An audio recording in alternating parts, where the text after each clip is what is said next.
awalnya sejarah perkembangan bahasa Indonesia itu dimulai dari Kongres pertama Pemuda tahun 1926, Bu. Yang mana pemuda itu berkumpul dalam penyatuan pemuda seluruh Indonesia, Bu.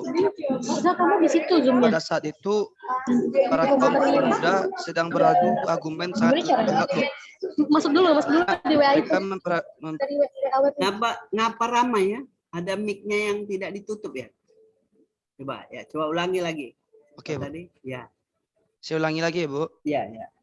Pertama kali perkembangan bahasa Melayu jadi bahasa Indonesia itu dimulai dari Kongres pertama Pemuda pada tahun 1926, Bu. Ya. Jadi di sana tokoh-tokoh pemuda banyak beradu argumen, Bu. Ya. Salah satunya untuk beradu argumen dalam penetapan penyatuan bahasa, Bu. Nah, selanjutnya dilanjutkan juga pada Kongres kedua. Kongres kedua ini pada tahun 1928 yang dikenal juga dengan Sumpah Pemuda, Bu. Ya. Di sana juga salah seorang tokoh yang terkenal yaitu Muhammad Yamin juga berpendapat ada dua bahasa yang memungkinkan menjadi bahasa penyatu bangsa Indonesia, Bu. Yaitunya bahasa Melayu dan bahasa Jawa, Bu. Jadi akhirnya terciptalah namanya Sumpah Pemuda. Yang ketiga itu adalah bahasa yang satu yaitu bahasa Indonesia. Nah, bahasa Indonesia itu diambil dari kata Melayu, dari bahasa Melayu, Bu, karena dianggap bahasa Melayu ini banyak dipahami oleh masyarakat Indonesia pada masa itu, Bu. Dan juga prestasi yang ditemukan, bukti-bukti yang ditemukan juga banyak menggunakan bahasa Melayu, Bu. Mungkin begitu, Bu. Ya.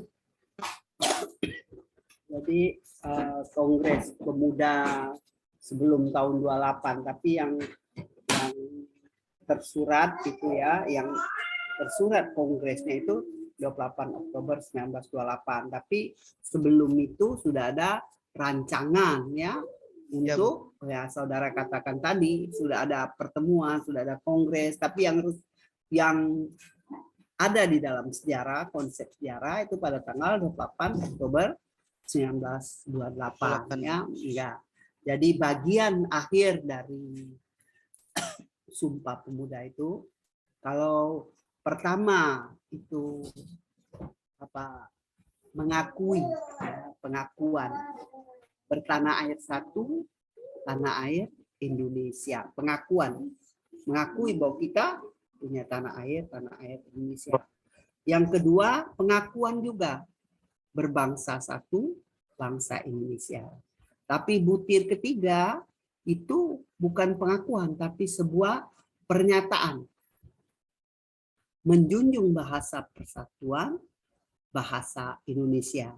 Nah, pernyataan siapa itu? Pernyataan pemuda pada waktu itu. Pernyataan pemuda pada waktu itu mulai dari Yong Sumatra sampai Irian, ya merasa perlu mengangkat bahasa persatuan untuk mempercepat proses kemerdekaannya. Jadi karena kita ini tanah air Indonesia ini terdiri dari kebinekaan suku, ya, yang terdiri dari beribu-ribu pulau itu dihuni oleh berbagai-bagai beribu suku, juga ribuan juga bahasa. Nah, dengan banyaknya suku bangsa Indonesia, dengan banyaknya bahasa, maka kita perlu sebuah bahasa persatuan, yaitu perlu bahasa nasional, yaitu bahasa Indonesia yang kita sebut bahasa Indonesia itu ya. Jadi diperlukan itu. Walaupun dulu bahasa Jawa itu sudah ada ya, kita kenal tulisannya itu Hono Caroko, bahasa Sunda pun ada Hana Caraka, bahasa Bali pun juga, bahasa Sasak pun juga. Tapi yang dipilih sebagai bahasa dasar bahasa Indonesia adalah bahasa Melayu, seperti apa yang saudara katakan tadi, ya. Bahasa Melayu itu sudah dipakai berabad-abad di wilayah Nusantara dengan bukti dari prasasti-prasasti yang ada di Indonesia, ya, prasasti Talang Tuwo, prasasti Kedukan Bukit, kemudian prasasti yang ada di Bogor, itu ditulis dalam Melayu kuno. Jadi berarti bahasa yang dipakai di wilayah Nusantara ini adalah bahasa Melayu, ya, bahasa Melayu. Maka dipilihlah bahasa itu, sudah dipakai sebagai alat komunikasi yang komunikatif waktu itu. Dalam dunia perdagangan digunakan bahasa Melayu sebagai bahasa perhubungan. Nah, dasar lainnya ya, apa bahasa itu tadi ya, sikap keterbukaan pemuda Jawa, sikap keterbukaan pemuda Bali, pemuda Sulawesi, mamanya Legowo, mau menerima itu, mau menerima bahasa Melayu sebagai dasar bahasa Indonesia itu, mau menerima itu ya. Coba kalau sekarang mungkin ngotot kita, nggak jelas ceritanya, sudah demo, nggak jelas ininya, sudah protes ya. Kalau mau protes itu paham dulu, menyimak dulu. Sebagai orang muda kita menyimak dulu, perbaiki ilmu kita dulu, tambah ilmu kita, tambah pengalaman kita, menyimak yang banyak, berbuat dulu, baru protes ya. Jangan, kalau penonton memang paling mudah ya. Kalau penonton itu kayaknya pinterlah penonton dari pemain. Coba lihatlah kalau nonton bola, apa yang terjadi? Penontonnya sampai berdiri-berdiri dia ya. Nah, coba dia jadi pemain, bisa tidak? Nah, begitulah yang jadi pemain sekarang ini harus kita dukung, yang jadi pemain-pemain yang benar ya. Pemain yang nasionalis umpamanya ya. Nah, ini yang mendukung cita-cita Republik Indonesia, itu yang kita pilih ya. Jadi saudara, mengapa? Jadi ada sikap tadi, mau menerima ya, keterbukaan. Kalau kita tidak memilih bahasa itu sebagai bahasa nasional, kapan kita mau bersatu? Kapan kita mau memperjuangkan kemerdekaan kalau masing-masing tidak paham gitu? Dari Manado ngomongnya orang Sulawesi, orang Makassar tidak ngerti, orang Makassar nanti ngomong dengan Flores tidak ngerti, maka diangkatlah sebagai bahasa nasional itu bahasa Melayu untuk memperkuat persatuan dan kesatuan. Nah, saudara, mereka berjuang ya dulu ya, mereka berjuang mengangkat bahasa Melayu itu menjadi bahasa nasional. Nah, sekarang saudara tinggal memeliharanya ya, tinggal memelihara, menjaga, melestarikannya, dan mau menggunakannya dengan baik dan benar. Bangga berbahasa Indonesia ya. Nah, kita punya bahasa persatuan, kita punya bahasa nasional yang sehari-hari masih bahasa Indonesia, ragam sehari-hari, ragam tidak resmi. Ragam resmi bahasa Indonesia dalam situasi resmi lain lagi. Jadi resmi tidak resmi kita masih berbahasa Indonesia. Berbeda dengan Malaysia. Dia sama-sama dasarnya bahasa Melayu. Satu rumpun bahasa kita dengan mereka. Rumpun Austronesia ya. Jadi walaupun satu rumpun, bahasa kita sudah jauh meninggalkan bahasa dasarnya. Bahasa Melayu itu sebagai dasar bahasa Melayu ya. Jadi Malaysia punya bahasa nasional, bahasa Melayu, tapi sehari-hari masih bahasa Inggris. Filipina ada bahasa nasional, bahasa Tagalog, sehari-hari masih bahasa Inggris.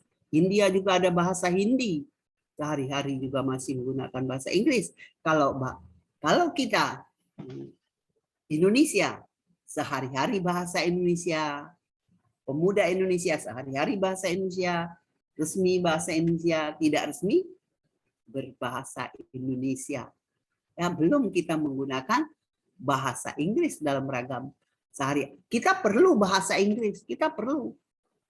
Kedudukan bahasa Inggris itu seperti kita memerlukan bahasa Inggris, kita tidak bisa. Karena semua ilmu banyak dibicarakan dalam bahasa Inggris, semua buku rujukan dalam bahasa Inggris. Kalau kita tidak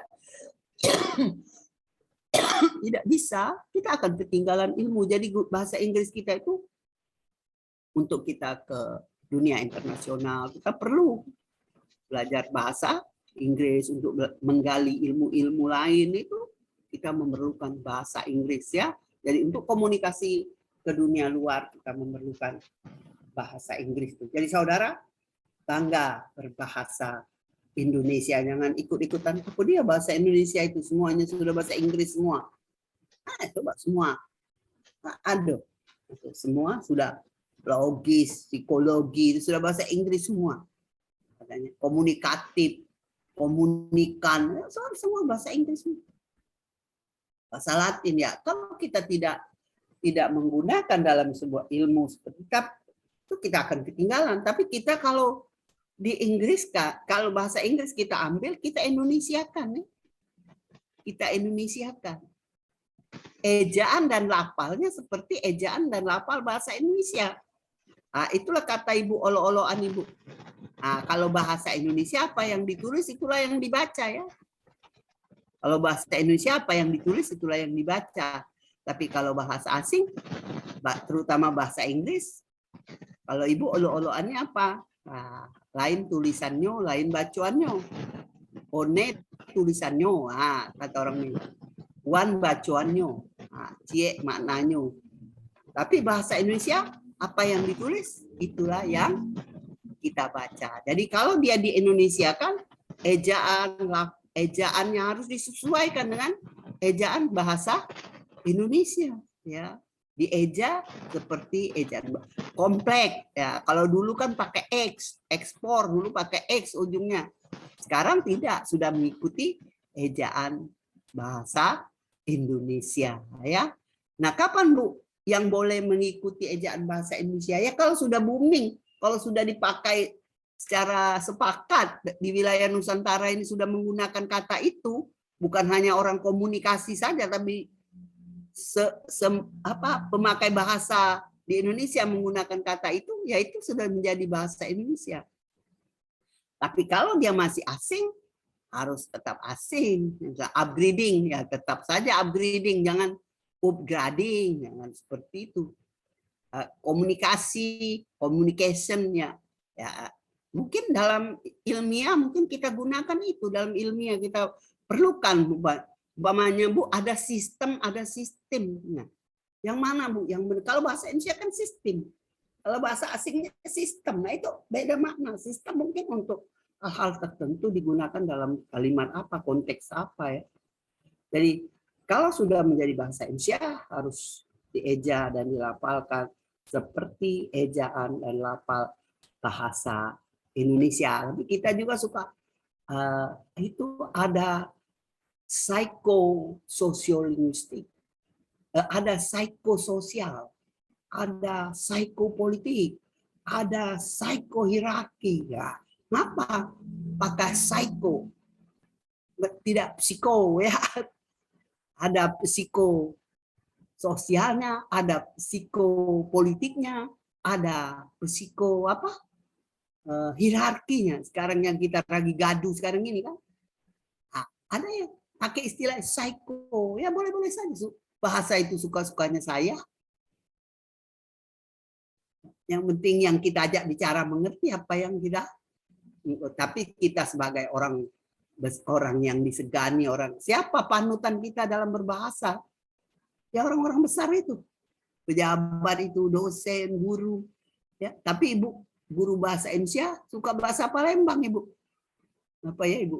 Bu Nurbaya biar supaya mengenal, supaya saudara tersenyum dengan apa yang saya sampaikan, dengan lebih cepat kenal kalau bahasa Palembang. Ya, Ibu setiap Ibu mengajar Ibu pasti ada slogan-slogan bahasa daerah yang Ibu gunakan supaya nyimpen lama saudara. Oh, Ibu itu dulu ngomongnya begini, membekas. Nah, itu ya. Kalau kosakata umum saya boleh Bu, kita boleh menggunakan bahasa daerah ya, bisa. Kan yang memperkaya kosakata bahasa Indonesia ini adalah bahasa daerah dan bahasa asing, terutama bahasa yang mendominasi bahasa Arab, bahasa Inggris, bahasa Belanda ya. bahasa Belanda banyak karena kita dijajah oleh Belanda dulu ya, bahasa Arab ya karena apa sejarah Islam di Indonesia banyak bahasa Arab.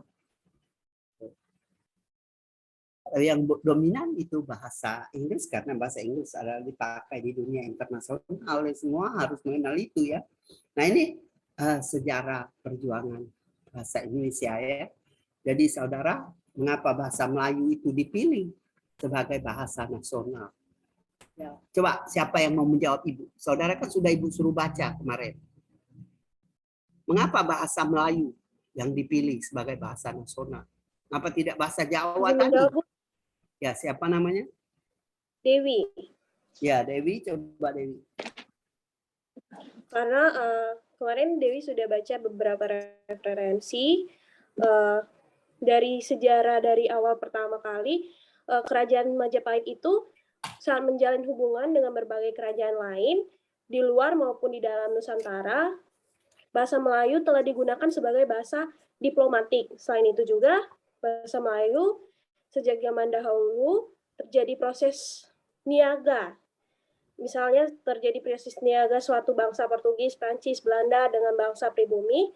Jadi mereka memakai bahasa Melayu karena bahasa Melayu itu dikatakan sebagai lingua franca atau bahasa yang mudah dipahami. Lalu juga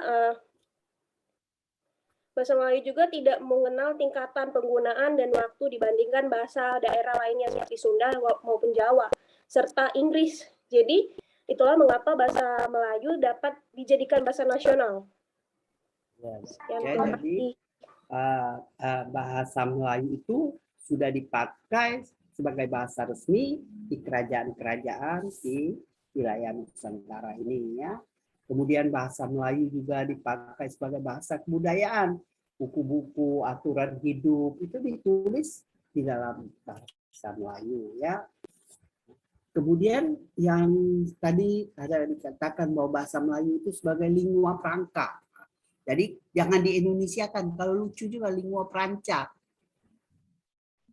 Ya, jadi lingua franca itu belum, karena lingua franca itu hanya itu saja dipakai, tidak booming untuk yang lain-lain dalam konteks yang lain. Jadi dia masih asing ya. Jadi kalau yang asing kita tulis seperti asing dan kita ejak seperti bahasa asing ya. Jadi lingua franca bukan lingua franca ya. Nah sekarang dia sudah dipakai berabad-abad di wilayah Nusantara tadi kata saudara, betul itu ya. Tadi bahasa Melayu tidak mengenal tingkatan unda usuk. Saudara yang dari Jawa tahu itu unda usuk ya. Bahasa Melayu, bahasa Jawa itu mengenal unda usuk. Bahasa Sunda juga mengenal unda usuk. Bahasanya ada tingkatan-tingkatan. Kalau Ibu main-main ada bahasa untuk orang darah biru. Ada bahasa untuk orang darah merah. Nah, kalau bahasanya campuran ada darah merah, darah biru, yang kontaminasi, bahasanya lain lagi. Ya. Jadi ada kromo pinggir, ada kromo, ada ngoko. Nah sulit. Untuk kata makan saja ya. Yang darah biru lain itu bahasa Jawa. Siapa di sini yang darah biru? Yang Raden Mas atau Raden Roro. Kata makan saja untuk yang darah biru lain, untuk yang darah merah lain lagi. Apalagi untuk kucing. Nah, kalau kita bahasa Melayu tidak. Saudara Gibran maka, Rizky maka, Rina maka, Ibu Nurbaya maka, Pak Fahmi makan, koordinator MPK, Pak Anies rektor makan, Mahfud MD makan, Jokowi makan, jabatannya anak setinggi apapun masih makan, darah birunya semua ada darah birunya, ada darah merahnya sama sekali juga masih tetap makan dalam bahasa Indonesia. Nah itu makanya sederhana dalam kosakata, sederhana dalam struktur. Dalam bahasa Jawa begini. Iki ibune budi. Apa itu bahasa Indonesianya? Siapa orang Jawa di sini? Siapa? Hah? Izin menjawab, Bu. Ya, bagaimana? Artinya ini Ibu Budi.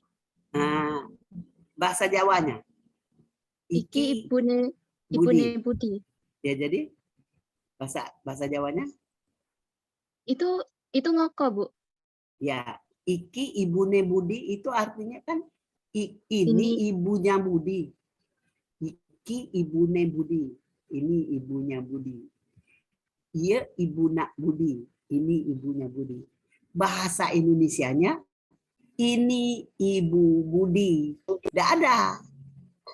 Tidak ada ini ibunya Budi. Kalau saudara ini laptopnya ibu berarti salah.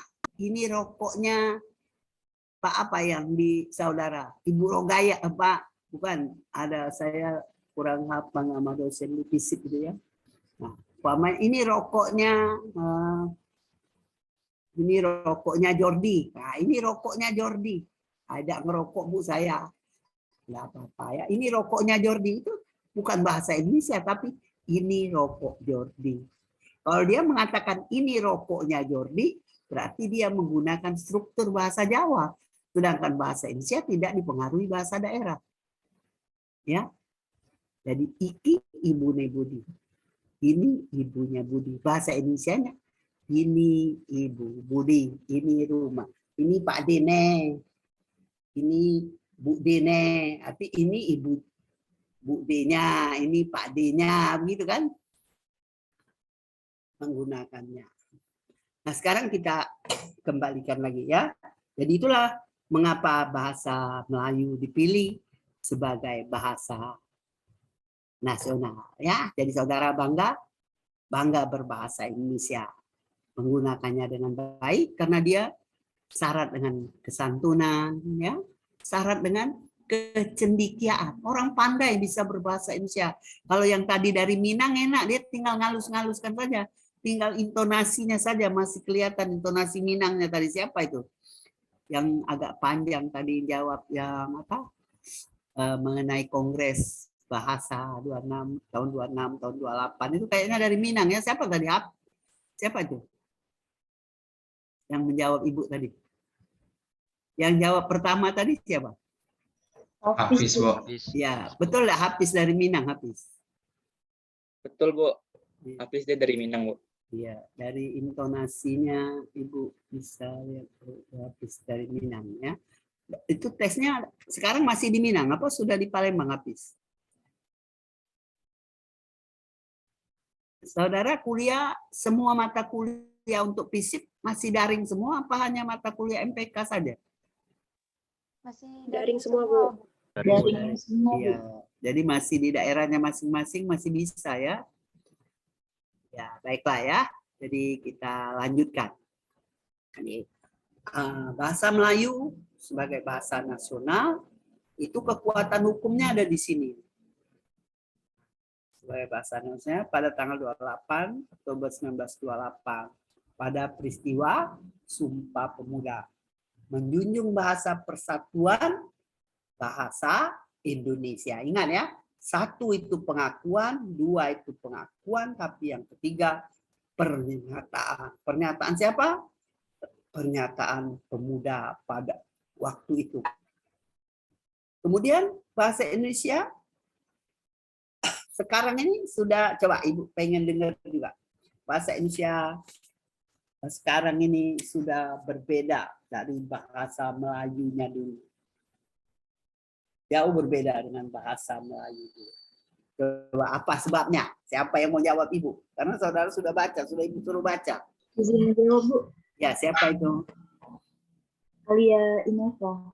Siapa namanya? Alia Innova, Bu. Alia, ya. Alia Innova, ya. Silakan Alia. Ya, jadi kalau dari saya baca, bahasa Melayu itu sudah mengalami perubahan-perubahan sehingga menjadi bahasa Indonesia.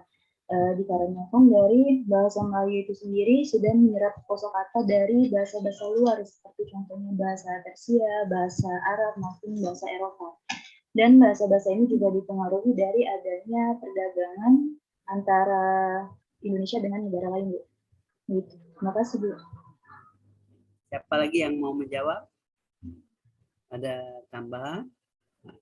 bahasa Indonesia sekarang sudah jauh meninggalkan bahasa Melayunya dulu. Apa sebabnya?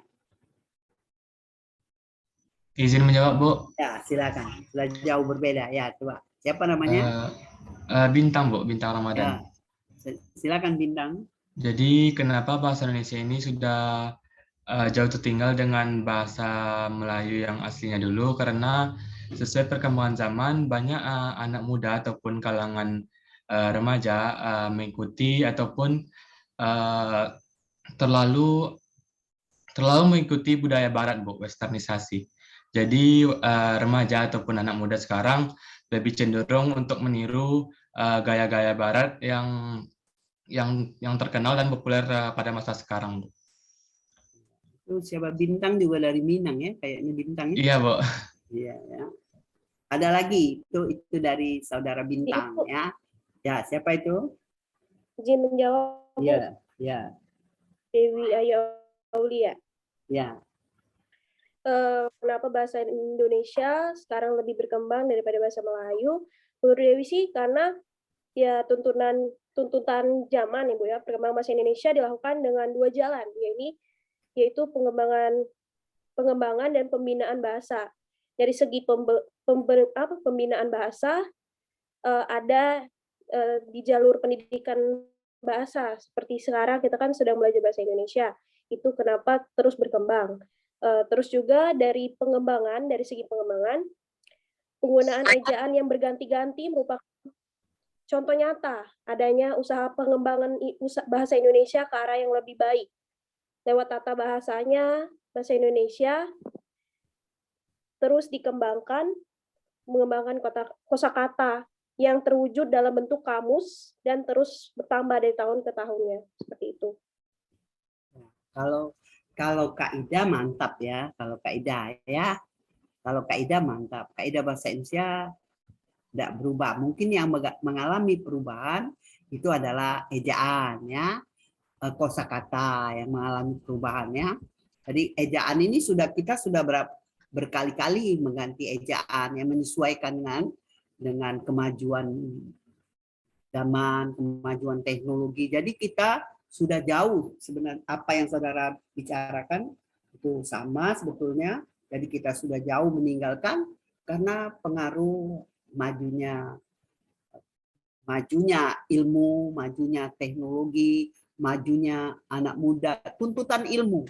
Saudara, kita ini tuntutan ilmu. Kalau tidak bisa berbahasa asing, tidak menambah kosakata bahasa Indonesia dengan bahasa asing, bahasa-bahasa lain, bagaimana kita mau mengemukakannya? Akhirnya kita menggunakan bahasa Inggris. Jadi oleh pusat pembinaan dan pengembangan bahasa, silakan ambil bahasa asing. Ya, tapi bukan silakan ambil, kita ambil bahasa asing, tapi ejaan, lafalnya disesuaikan. Ya, seperti penyesuaian dalam unsur serapannya. Tapi kalau dia memang masih asing, hanya orang-orang tertentu saja menggunakannya, ya tetap asing saja, tidak bisa kita Indonesiakan. Lucu pula nanti. Jadi kalau dalam bahasa Indonesianya terlalu panjang, bagaimana ya? Pokoknya laku atau tidak kata itu, ya, kosakata itu, bahasa itu rekaman masyarakat. Apa yang dipakai masyarakat itulah bahasa. Dulu kan pernah ada sangkil dan mangkus untuk mengganti efisien dan efektif. Tidak laku efisien dan sangkil dan mangkusnya tidak laku. Berdaya guna, berhasil guna, boleh saja kalau mau berpanjang-panjang sedikit, berdaya guna, berhasil guna. Tapi ada efisien dan efektif, ya kita gunakan efisien dan efektif. Kan bahasa itu memilih kata, sesuaikan konteksnya ya. Nah, jadi laku atau tidak kata itu tergantung kita pemakai bahasa. Ngebiar atau tidak ya kata itu. Kalau kita semua sepakat, makanya saudara, nggak ada. Kenapa tidak katakan nggak katik, lama-lama nggak katik jadi bahasa Indonesia. Kalau sudah sepakat semua. Sekarang ini sudah sikok nak duo. Sudah sikok nak duo. Kalau semua sudah apa itu sikok nak duo, sudah satu mau dua, istilah ya. yang lagi ngetren. Kalau istilah itu kadang ngebiar, nanti hilang. Bahasa itu seperti kita juga, lahir, tumbuh, mati. Dulu kan ada kata kakus, ada kata WC. Nah, sekarang ada jambannya, membaik terus. Dipilih kata-kata yang nilai rasanya positif. Nah, nilai rasa. Tapi ada kosakata lama dipakai seperti dalam bahasa politik. Apa? Jauh panggang dari api. Nah, itu pepatah kita lama itu. Pepatah dusun itu. Jauh panggang dari api. Seperti kata ibu, kau inilah muda dikilani. Siapa kemarin yang katanya, yang sini lah, kelas ini lah yang ada. Bu apa bu, kilani itu. Nah, itu kan peribahasa kita di sini. Jadi, untuk memang bahasa kita jauh berbeda dari bahasa Melayunya. Kalau kita masih mempertahankan struktur bahasa Melayu itu, nanti kita seperti Malaysia, nggak maju kita. Akhirnya bahasa Inggris yang mendominasi. Ya, kita juga ngambil, bukan tidak mengakui, kita ngambil juga, tapi ada kerjaan lah, pusat pembinaan pengembangan bahasa ya, disesuaikan dengan ejaan, lafal bahasa Indonesia. Mana yang masih asing, silakan tetap digunakan asingnya. Kalau tidak ada dalam untuk istilah-istilah itu tetap menggunakan bahasa asing. Jadi kita tidak bisa berkomunikasi. Komunikasi kita tidak komunikatif kalau kita masih mempertahankan bahasa Melayu kita dulu. Kalau dia kan base pariwisata itu dia base pesiaran, gitu ya. Lucu-lucu itu kata-kata di Melayu situ. Ya, yang ya lucu menurut kita, tapi menurut dia tidak, bangga ya. Berbeda itu ya, dalam berbeda itu pelafalannya berbeda. Jadi saudara, bahasa Melayu kita, bahasa Indonesia yang dasarnya bahasa Melayu sudah jauh meninggalkan bahasa dasarnya ya, karena tuntutan dari anak muda tadi ya, pengaruh luar ya, komunikasi dia dengan luar, temannya di luar mungkin ya, komunikasi melalui WA atau macam-macam itu pakai. Kalau saya ngomong kan, kalau ibu ngomong, yuk CK, ada yang ngomong, oh pungutan loh, nggak enak mungkin ya. Ada lagi, wih keroyokan gitu mayarnya. Nah, lain lagi. Ya, dewek-dewek, kita bayarnya dewek-dewek yuk. Nah, itu kosakata bahasa daerah ya. Ada keroyokan, bahasa Indonesia anak mudanya, CK, agak keren dikit CK. Kalau bahasa ibu kalau main-main dikit, wih keroyokan loh gitu mayarnya, nggak enak kalau nak nagih. Wih keroyokan ya kita begini ya, keroyokan bayarnya. Jangan diem, lebih baik jelas ya, segala sesuatu itu harus jelas. Kalau nak pergi sama-sama, cak mana duitnya? Sudah beres tuh. Berarti ada yang tanggung jawab, ada toke ya. Kalau kata ibu ada tokenya. Ada yang ingin ditanyakan dengan ibu untuk yang itu dulu. Itu kalau membaca duluan enak ibu. Saudara punya bekal. Akan terjadi diskusi ya. Itu ada yang perlu ditambahkan. Nah, sekarang bahasa Indonesia setelah kongres bahasa Indonesia ini setelah tahun 28 ya berapa kali ganti ejaan. Nah, ini ejaan pertama Pan-Option berlaku 1902 sampai 1947.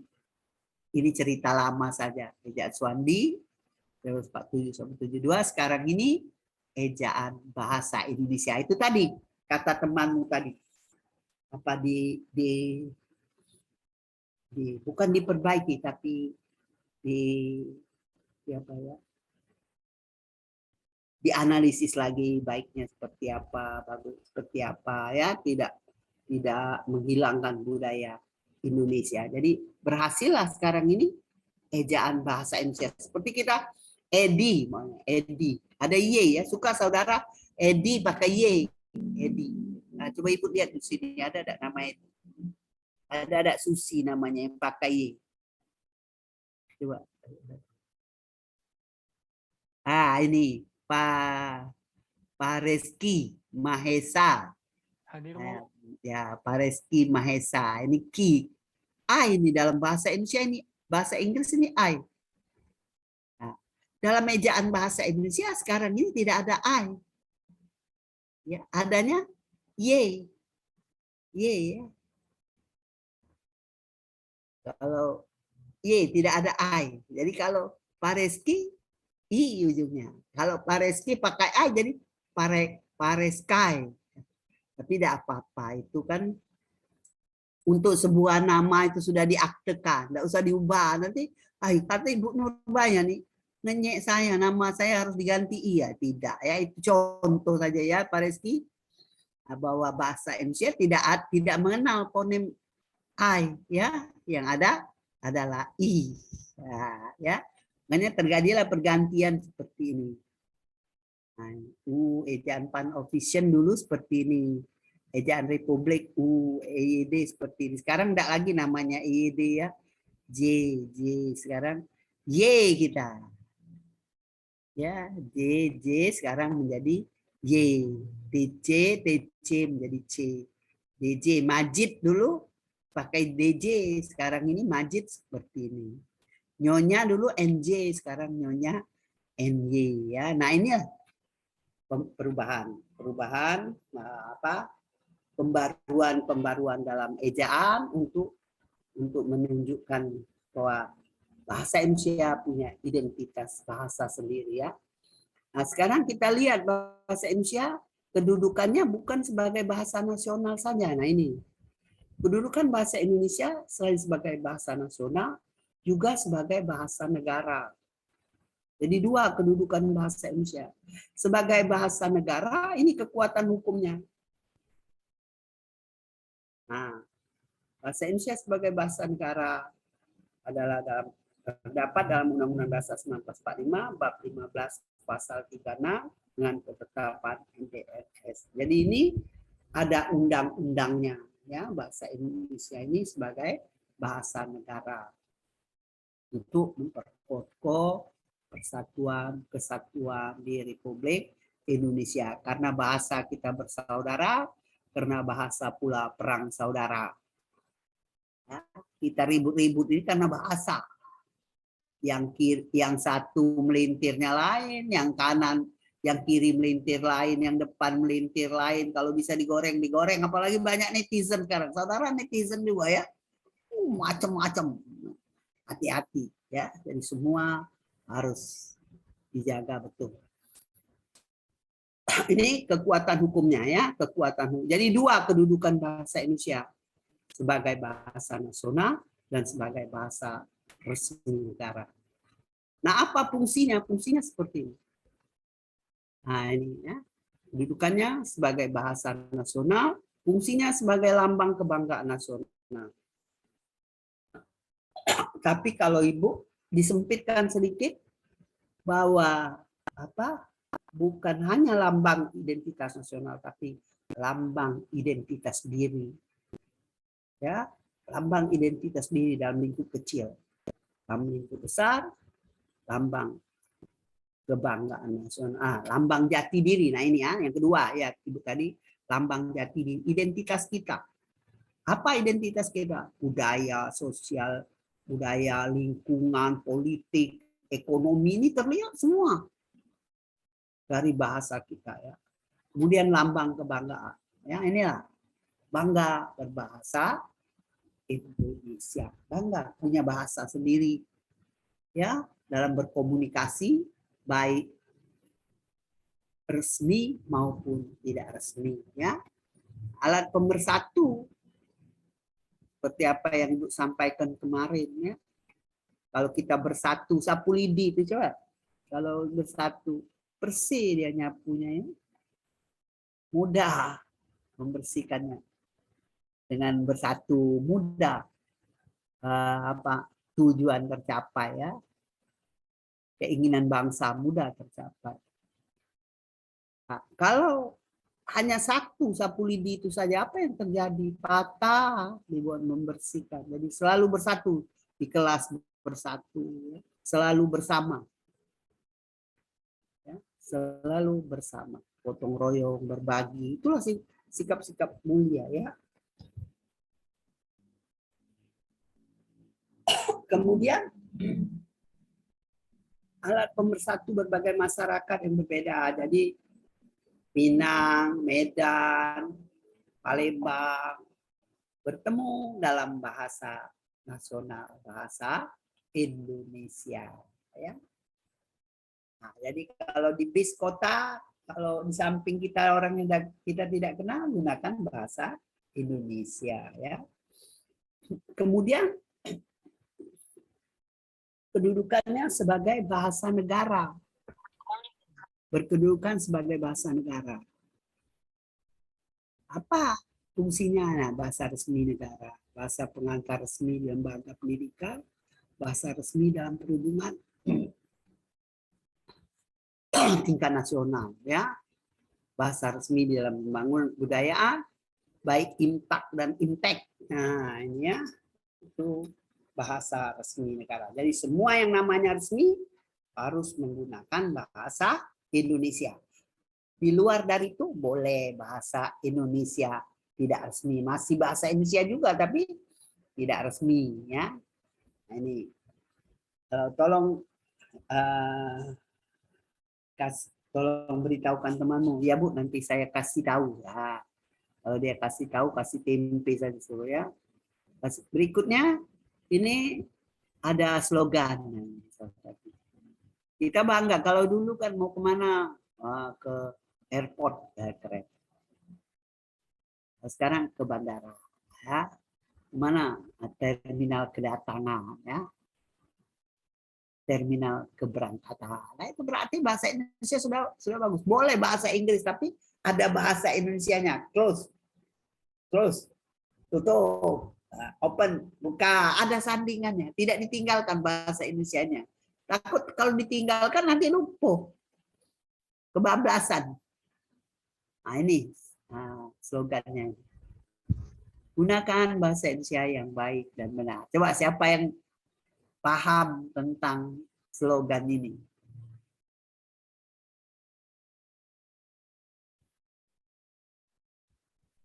Siapa yang bisa memberi apa tanggapan ke Ibu? Bahasa yang Ibu potong dulu, ya. Bahasa yang baik itu bagaimana? Bahasa yang benar itu bagaimana? Mungkin kemarin ada juga nyenggol-nyenggol itu, ya. Arya, mana Arya? Arya? Iya, Bu. Kebetulan Aryanya di depan Ibu. Nah, kebagian pertanyaan dari Ibu.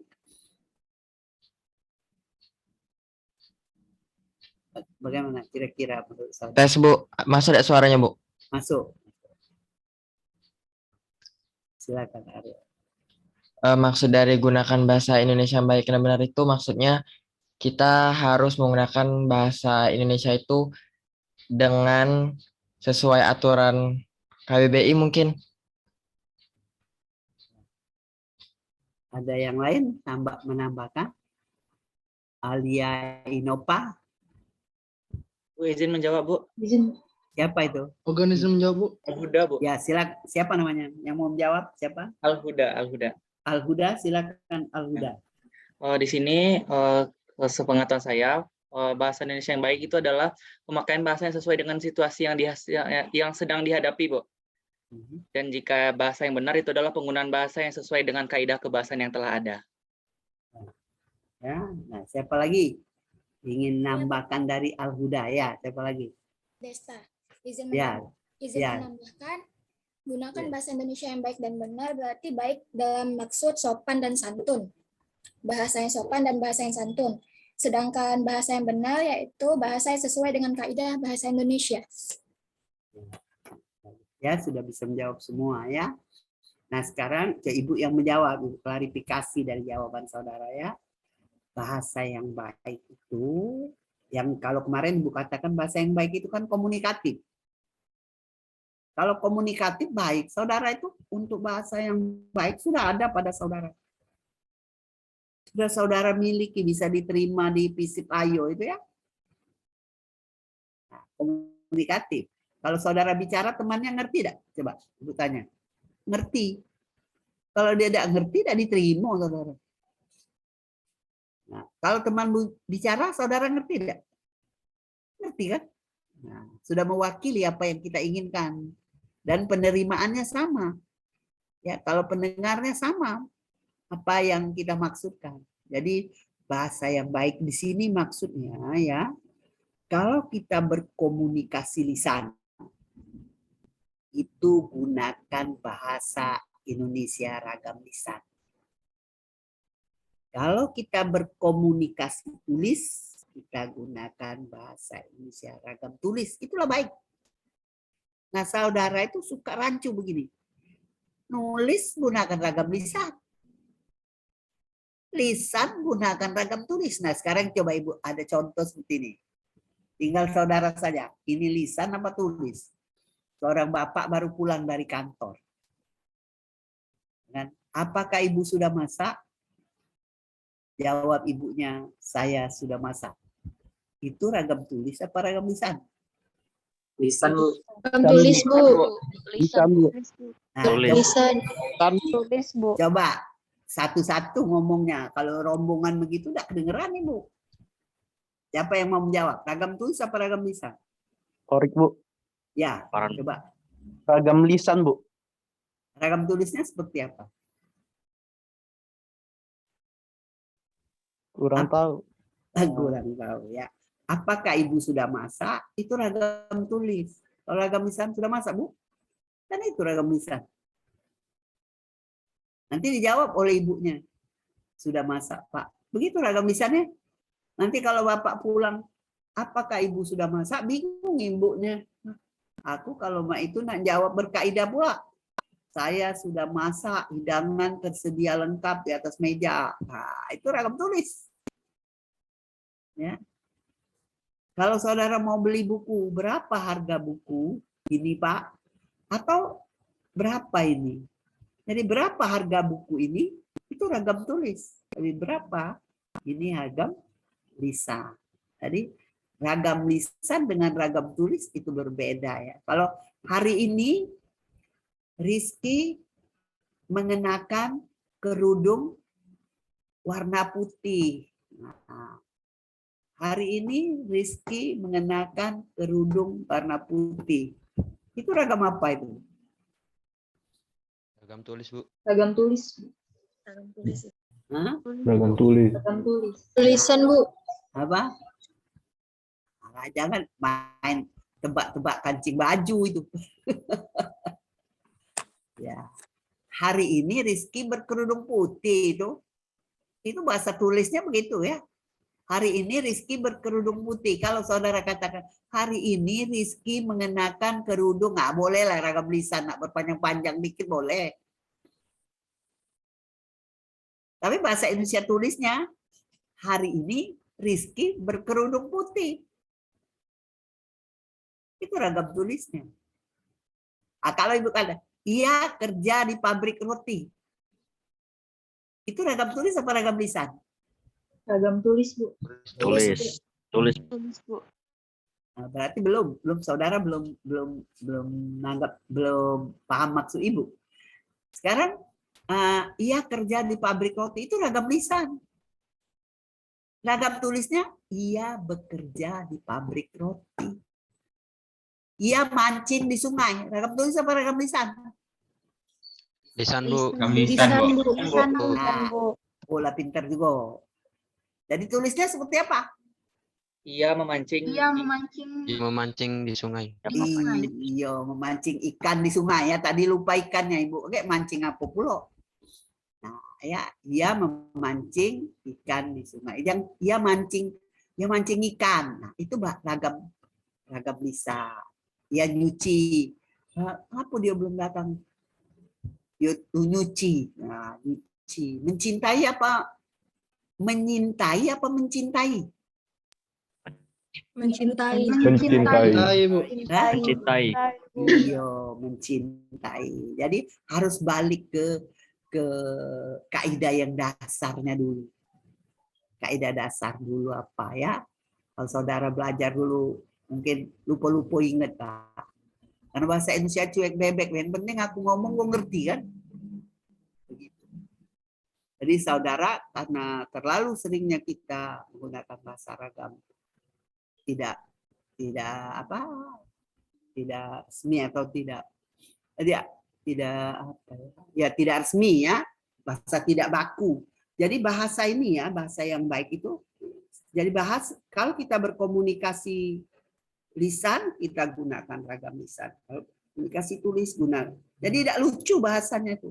Oke, saudara laju nak ngomong, nak nyari predikat terus, nak nyari subjek, tidak ngomong-ngomong lagi. Itu Ibu Nurbaya, kayak aku ngomong, kok nak nyari subjek dulu, predikat dulu. Tidak ngomong-ngomong. Kalimat bahasa Indonesia kan minimal ada subjek dan predikat seperti kemarin. Ia ke kantor. Salah apa benar itu? Kemarin sudah kalau salah ya. Salah. Iya, bukan salah. Itu ragam lisan ya.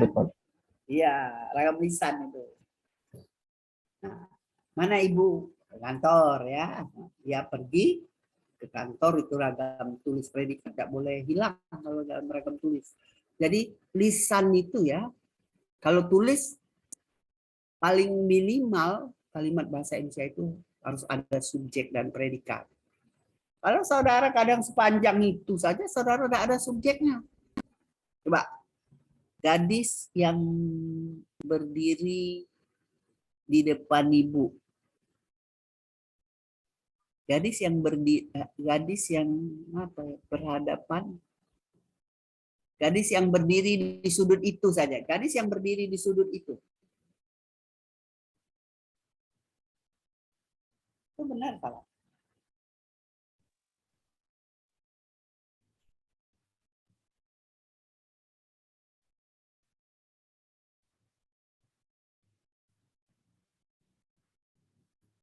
Kalimat bahasa Indonesia yang benar atau bukan? Nah, ini kan tadi benar ya, ini benar. Ini ikuti kaidah dalam. Ini ketat kita. Kalau menulis ketat, harus ikut aturan betul ya. Kalau tidak ikut salah. Makanya kalau mengarang itu di situlah Ibu. Tidak lagi ngurusin ejaan masih salah. Nah, awal kalimat masih salah ya. Itu tidak lagi, tapi struktur kalimat, struktur paragraf, nah itu harus benar ya. Jadi mengarang itu bukan mengumpulkan kata, diatur, disusun ya, sehingga orang memahami. Jadi kalau gadis yang berdiri di sudut itu belum kalimat dalam menurut bahasa yang benar ya, belum kalimat. Apa Bu? Sepanjang itu belum kalimat. Ya karena belum ada predikat. Kalau gadis yang berdiri di sudut itu cantik, kalimat belum? Nah, manggut-manggut si Rizky, yo Bu. Manggut-manggut yo, betul. Nah, karena dia sanggup disusun balik ya. Cantik gadis yang berdiri di sudut itu. Kalimat. Nah, sekarang kita nanti waktu kita belajar struktur kalimat saya ini dulu ya. Jadi baik itu, baik di sini tadi kita berkomunikasi lisan, lisan itu juga banyak. Ada lisan resmi dan ada lisan tidak resmi. Ragam tulis pun ada tulis resmi dan ada tulis tidak resmi. Lisan resmi itu yang mana Bu? Ya kalau kita pakai pidato, ceramah, khotbah kan, tapi kita lihat audiennya. Kalau di masjid jangan nak bahasanya nak beku kaku, dia enggak paham istilah ilmu komunikasi keluar semua, enggak ngerti kan wak-wak itu di masjid. Nah, itulah memilih kata siapa pendengar saya khotbah. Tapi kalau pidato, kolokium, seminar proposal, seminar penelitian itu harus bahasa Indonesia. Coba kalau pengujinya, coba yang saudara bicarakan itu ada di halaman berapa? Iya Bu, sudah kutulis Bu, ada Bu di halaman 25. Apa ini mahasiswa? Padahal ujian skripsi. Halaman berapa yang saudara ceritakan ke Ibu itu? Iya Bu, ada Bu. Oke, aku cari dulu Bu ya. Aku cari dulu. Ini tidak siapnya ujian. Tidak apa-apa itu ya. Tapi ku cari dulu Bu ya. Enak nih yang ada penguji itu ya. Seperti itu ya. Jadi lisan resmi itu bahasa yang digunakan bahasa standar. Itulah bahasa standar, itulah bahasa baku. Ada lisan resmi itu ada lisan daerah resmi. Ada lisan nasional resmi. Lisan daerah kalau saudara memberi penyuluhan di daerah, itu harus menggunakan bahasa lisan daerah. Jangan istilah-istilah orang tidak ngerti, saudara gunakan, tidak paham, tidak nyambung, tidak komunikatif dia. Ya. Tulisan, jadi ada lisan. Nah, kapan kita menggunakan lisan tidak resmi? Ya tadi ya, yang lisan resmi tadi di depan, di orang yang baru kita kenal, orang yang kita hormati, ya. Kemudian apa itu tadi, pidato, ya. Semua yang namanya ilmiah tadi kita gunakan, ikut seminar apa nasional, seminar internasional.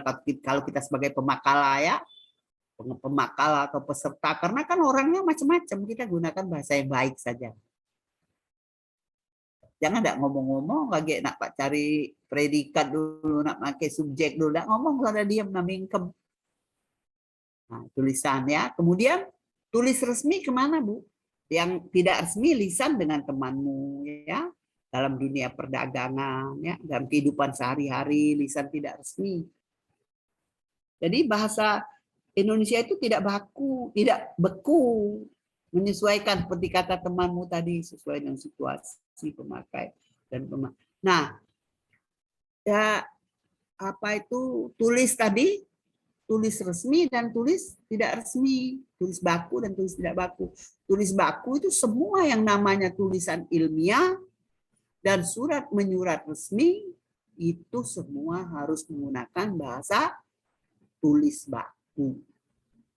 Semua yang namanya ilmiah tulis baku. Ya, nah di luar itu kalau mau WA di Instagram, di Facebook, mungkin saudara nulis surat pribadi, saudara gunakan saja. Yang penting temanmu memahami, ya. Nanti masih di kepala saja sudah diedit-edit dan nulis-nulis nanti. Tulis saja dulu, nanti baru diedit. Nah, itulah bahasa yang baik. Kalau yang benar ya bahasa ini dalam menulis, benar mengikuti aturan-aturan kaidah dalam berbahasa Indonesia. Ini ada aturannya, ada bukunya ya, tata bahasa baku bahasa Indonesia yang mengatur kaidah bahasa Indonesia mulai dari kalau ejaan ada bukunya tipis ya.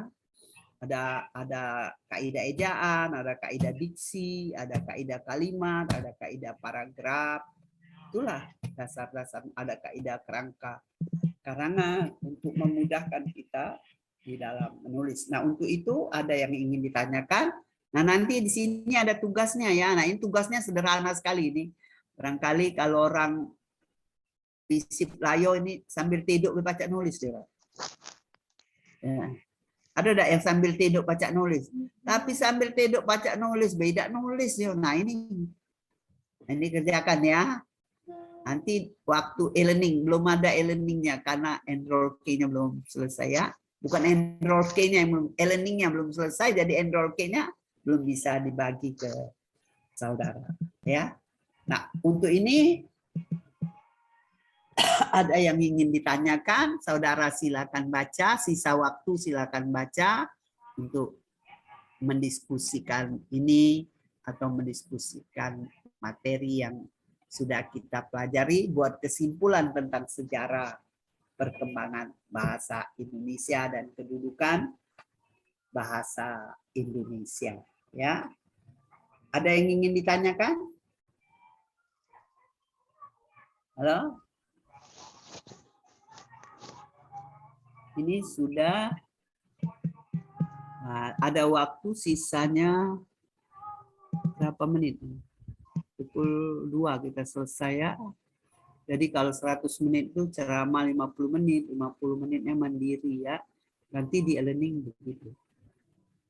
Ini sumber-sumbernya silakan baca saudara ya, lihat di Di Google ada ini. Jelaskan kapan bahasa. Ini gampang, sambil tidur bisa ya. Tapi apa perlu kita ganti nih soalnya? Lucu juga kalau ditanyakan dengan ini yang tersurat. Ya, ada apa-apa untuk pengingat saja boleh saja. Tugas itu tidak harus yang berat semua. Nah, sekarang kita kembali ke RKPS dulu ya. Nah ini. Tidak ada yang mau ditanyakan ke Ibu yang tadi. Materi. Kan dua pertemuan kita sudah bicarakan. Nah ini ya. Pertemuan pertama ini. Bahan ajarnya ya. Bahan kajian. Nih lihat. Sejarah perkembangan bahasa Indonesia. Mahasiswa mendiskusikan alasan bahasa Melayu dijadikan bahasa Indonesia. Ya. Nah ini yang kedua kedudukan tadi. Kedudukan, fungsi, dan kekuatan hukum bahasa Indonesia. Metode pembelajaran, ceramah, dan diskusi. Kita kan pertemuan 2 ini ya. Nah, ini baru pertemuan 3 ciri teks akademik. Nah, minggu depan ya, pertemuan 3. Kita nanti di pertemuan 11 itu sudah mulai menulis. Jadi ada sisa waktu 3 pertemuan sebelum pertemuan terakhir semester itu kita diskusi dari tulisan saudara ya. Nah, ini pertemuan 3-nya ini pertemuan 4. Nah, ini pertemuan 5 ejaan. Tapi Ibu bisa saja menukarnya dulu ya. Bisa ejaan dulu atau kalimat dulu bisa Ibu dulukannya. Karena saudara nanti kan mau menulis ya. Kalau ejaan tuh sepintas saja bisa ya. Nah, ini yang mungkin struktur kalimat ini yang perlu dipelajari ya. Nah, ini di semester di pertemuan 9 ke UTS. Tadi nah di pertemuan 10 ini coba kalau tidak salah sudah mahasiswa melakukan diskusi kelompok. Nah, di sini sudah di pertemuan 10 sudah kita mulai menulis. Nanti di pertemuan berapa kita mulai presentasi ya. Nah, ini presentasi sudah. Pertemuan 12 sudah presentasi. Presentasi melalui Zoom. Ya, ini ya, nanti dibentuk kelompok kita. Sekarang masih agak capek-capek dikit dulu. Ya. Demikianlah pertemuan 16 begini. Nah, semester. Nanti dari tulisan saudara itulah hasil semesternya. Menulis saudara waktu semester. Nah, sekarang kita kembali lagi ke materi tadi, saudara. Ada yang ingin ditanyakan? Kalau tidak, masih saya ingin bertanya. Ya, silakan. Nah, untuk yang tadi saya mencatat bahwa untuk penggunaan ragam tulis itu bisa digunakan pada penulisan surat ataupun pembuatan atau penulisan lainnya. Tapi bagaimana dengan penulisan novel ataupun buku-buku cerita? Itu apakah memang diharuskan untuk menggunakan ragam tulis atau ragam lisan saja, Bu? Terima kasih. Ya, jadi begini ya, ragam tulis itu kan bahasa Indonesia ini kan beragam ya, ada ragam pers, ada ragam sastra ya. Nah, kalau kita menggunakan ragam tulis baku tadi, ragam tulis resmi tadi untuk buku cerita, untuk novel, nanti lucu. Nah, ini kelucuan, dia ada ragam sastra beda ya. Aku dalam ragam sastra itu resmi. Karena kalau saya katakan di hitam matamu kulihat mawar dan melati, nah, itu kan memerlukan imajinasi untuk menjawabnya. Aku ya, kalau sampai waktuku, kata Hairil Anwar ya, aku ingin hidup 1000 tahun lagi. Nah, tidak dikatakan saya ingin hidup 1000 tahun lagi, beda. Walaupun sama-sama kata ganti orang pertama tunggal. Tapi dalam bahasa sastra, aku itu resmi. Tapi dalam bahasa resmi, bahasa ilmiah, surat menyurat resmi, surat dinas, itu harus saya. Ya, harus saya. Tapi untuk sastra, dia ada ragam. tersendiri. Ya, bagus pertanyaannya. Siapa yang mengatur ragam itu? Ya kita sendiri. Dia seperti ragam lisan ya. Ngapa kalau kita baca novel itu ya, cepat sekali melompatnya. Coba, kalau kita baca novel yang tebel itu, melompat-lompat kita. Tapi kalau baca buku ilmiah, melompat satu kalimat, rasa saja tidak sanggup. Rasa tidak paham. Nah, ngapa? Karena bahasa novel, bahasa cerita, itu sederhana, pendek-pendek strukturnya, paragrafnya pendek-pendek. Terus temanya juga tema sehari-hari, makanya mudah kita memahaminya. Tapi bahasa ilmiah, kosakatanya asing, apalagi jarang baca, kalimatnya panjang-panjang, paragrafnya juga panjang, akhirnya bukunya tebal tidak dibaca. Keras, bukunya masih keras. Nah, itu untuk saudara siapa tadi? Itu jawaban Ibu ya. Ya, jadi bahasa novel, bahasa sastra itu berbeda. Ada ragamnya sendiri ya. Ada ragam pers nanti, ada ragam sastra ya. Bahasa dalam surat kabar itu akan berbeda. Coba kita lihat ya. Itu kabar reskrim tangkap Freddy Sambo, umpamanya, atau Kapolri tangkap Freddy Sambo, umpamanya ya. Nah, sekarang tangkap itu dalam ragam pers, benar itu. Tapi dalam ragam tulis ilmiah, dalam mengarang ibu, umpamanya bukan sastra, harus ditulis Kapolri menangkap Ferdi Sambo. Tidak bisa kita katakan Kapolri tangkap Ferdi Sambo. Nah, itu bahasa pers. Ya. Jadi itu berbedanya. Terus judul-judulnya dalam bahasa pers juga dibuat sedemikian rupa. Judulnya itu memang dibuat supaya punya nilai jual, laris, omplanya banyak nanti. Laku keras. Kok lihatlah judul-judul YouTube ya, kadang judulnya beda dengan isinya. Judul kanan, isi kiri. Apa ini yang buat judul? Supaya apa? Transkripnya banyak. Baca dulu kita. Oh, ini. Kalau Ibu sudah Ibu tandai ya, kalau ini buang saja atau sebaca. Nah, gitu. Jangan nak boleh duit baik tapi kita dibohongi. Ya. Isi berita yang lain judul, lain isi. Nah, itu saudara, untuk jawaban Ibu mungkin hanya itu ya. Saudara siapa tadi? Ogan, Bu. Iya, saudara dari Minang tadi ya. Orang Minang memang cinta bahasa Indonesia karena memang sejarahnya Melayu Riau ya. Bahasa Melayu Indonesia ini banyak Melayu dari sana ya. Melayu Riau dan sekitarnya. Baiklah, tidak ada lagi yang mau ditanyakan, silakan membaca biar besok. Ibu, ya, bagaimana? izin bertanya, Bu. Ya. Dewi izin bertanya, kenapa ya Bu ya beberapa istilah atau kata yang mungkin bukan bahasa Indonesia bisa diresmikan di KBBI?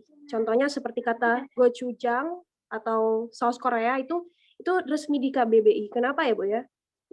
Ya, mungkin sudah merakyat ya. Jadi jangan dalam bahasa lisan tidak dalam bahasa tulis mengapa. Dalam bahasa lisan mungkin bisa kita katakan kenapa ya. Tidak ada bahasa Indonesia. Mengapa Bu itu ya? Mengapa itu ya. Nah, jadi di KBBI itu laku atau tidak kita juga silakan silakan pusat pembinaan pengembangan bahasa menawarkan kita sebanyak mungkin kosakata dia terjemahkan dijadikan kosakata bahasa Indonesia di padanannya dalam bahasa Indonesia apa. Kalau terlalu panjang kan kita gunakan bahasa asing boleh ya. Jadi silakan. Jadi itu tawaran untuk memperkaya kosakata kita, hasana kita ya. Silakan. Nah, laku atau tidak? Nah, untuk kosakata itu laku mungkin untuk kalangan anak muda ya. Silakan. Untuk memperkaya kosakata, sinonim. Sinonim kata. Mungkin kalau ditulis bahasa Indonesia kaget dak laku itu kafenya umpamanya ya.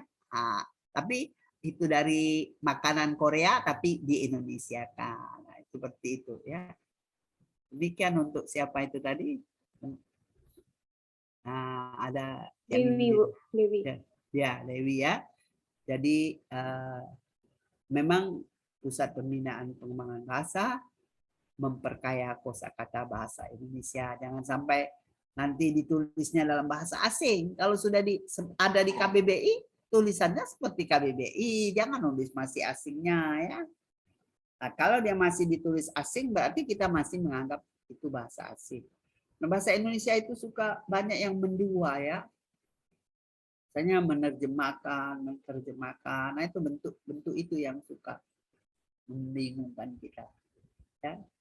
Baiklah, mungkin itu saja, silakan membaca. Nah, ini tugasnya apa? Mahasiswa mendiskusikan kedudukan, fungsi, dan kekuatan hukum. Nah, ini diskusikan ya. Samping ngisi yang tadi. Ini tugas ini. Individu boleh. Hasilnya diskusikan dengan temanmu. Kalau berdua, saudara nanti di e-learningnya dipisah masing-masingnya. Tetap berdua ini bisa mendiskusikan. Ini mendiskusikan. Nah, ini apa ini tugasnya? Mahasiswa memperhatikan orang. Ya, mendiskusikan. Jadi saudara diskusi, kumpulkan dengan ibu. Bukan diskusi dengan ibu, boleh. Tadi seperti tadi, karena saudara sudah membaca sendiri, kan enak. Ada timbal balik. Ibu tidak ngomong dewean. Ya, ada apa? Masukan supaya belajar ngomong pula. Baiklah, itu saja ya mungkin dari Ibu ya. Nanti pertemuan 3.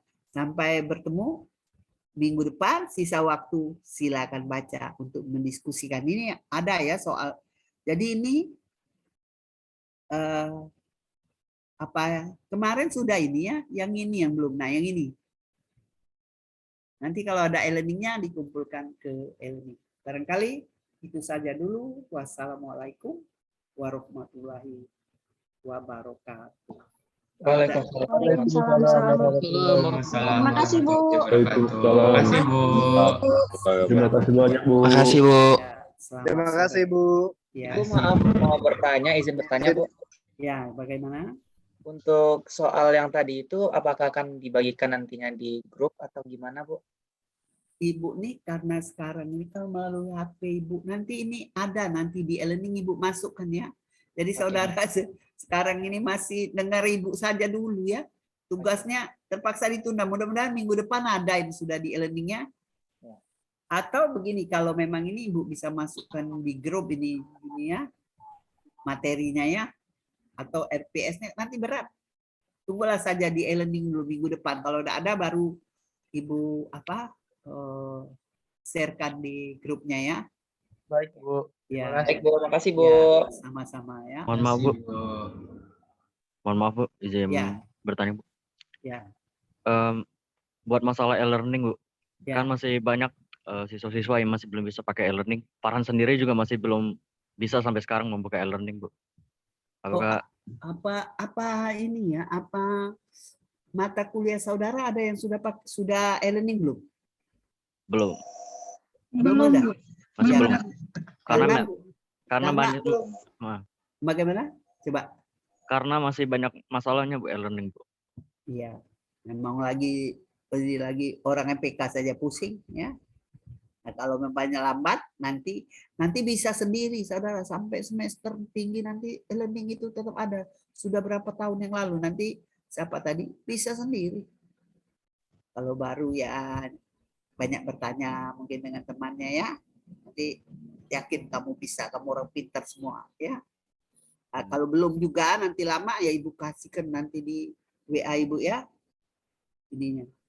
Itu nanti ya itu saja dulu ya. Baiklah, sampai sini Bu. 2 kelas hari ini. Kemarin 3 kelas sampai 2 ya.